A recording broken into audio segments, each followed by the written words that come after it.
Benvenuti tifosi del Napoli. Mettete mi piace al video e iscriviti al canale per rimanere aggiornati sulle notizie del Napoli. Andiamo al video.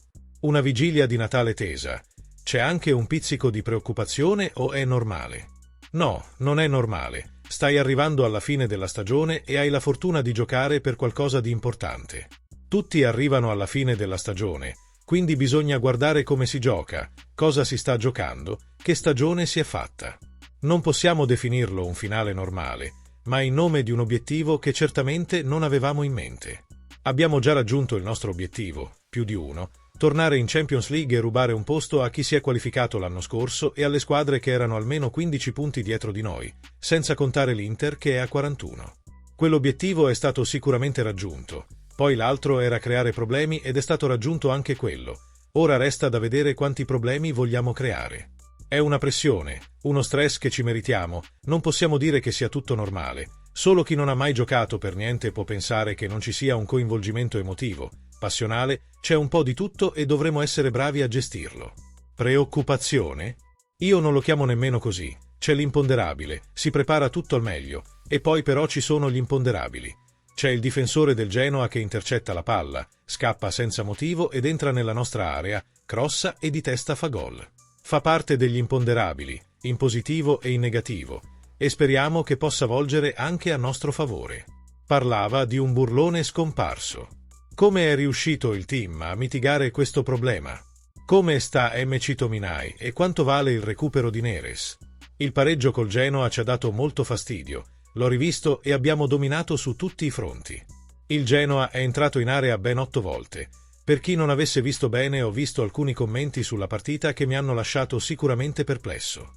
Ci sono partite in cui questo può succedere. È successo con il City contro il Southampton, che era retrocesso non so quanto tempo fa, è finita 0-0, mettendo a rischio la Champions League. Il calcio non è matematica, ci sono cose imponderabili. Dobbiamo orientare le cose a nostro favore. Una vittoria avrebbe detto molto, non un pareggio, ma quello è il passato. Il presente è il Parma e dovremo affrontarlo con tutte le nostre forze, la nostra voglia, una squadra in ottima salute e che si gioca la salvezza e che ha fermato l'Inter e battuto la Juve. Ci sono stati alcuni problemi con MC Tominay, più di uno, ma come dico sempre, troveremo sempre la soluzione. Il gruppo è affidabile, ha superato difficoltà importanti e cercheremo sempre di trovare una soluzione.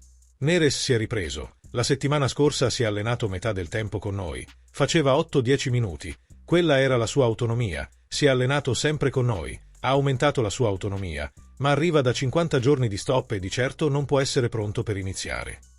Quali sono le insidie del Parma nel giocare un buon calcio?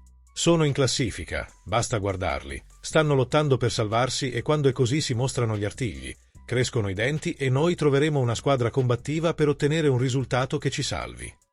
Sai tutto dei tuoi giocatori. Quali sono anche i tuoi sentimenti a livello umano?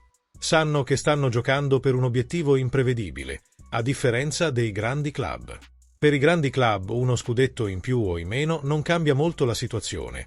Per un posto come Napoli è storico. Pensate che 2 anni fa non vincevano da 30 anni, dai tempi di Maradona, e sapete la differenza. Che differenza c'è nel vivere queste situazioni?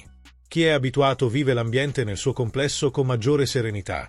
Per chi non lo sperimenta frequentemente, l'intero ambiente diventa molto ansioso, pieno di tensione e bisogna cercare di mantenerlo al giusto peso. I ragazzi lo sanno cosa significa vincere qui, lo abbiamo visto tutti, io per primo, quello che è successo 2 anni fa. Non voglio andare a casa di Maradona, non è nato lì, ma sappiamo cosa rappresenta.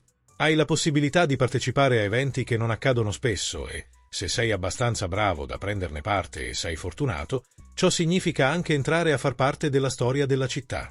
Antonio Conte perde Lobotka e ritrova David Neres, che però non è pronto per giocare titolare.